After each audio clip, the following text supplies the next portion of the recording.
8 দিনে 5 দেশ শুরু হলো প্রধানমন্ত্রীর কূটনৈতিক মিশন।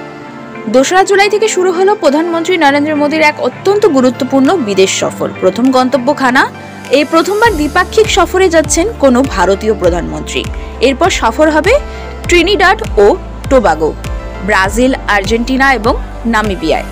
6 ও 7 জুলাই রিও ডি জেনেইরোতে 17তম ব্রিক্স সম্মেলনে অংশ নেবেন তিনি। এই সফরের মাধ্যমে আফ্রিকা, লাতিন আমেরিকা, ক্যারিবিয়ান অঞ্চলে ভারতের কূটনৈতিক অবস্থান মজবুত করার লক্ষ্য নিয়েছেন মোদি। এটি গত 1 দশকের মধ্যে প্রধানমন্ত্রীর সবচেয়ে দীর্ঘ বিদেশ সফর।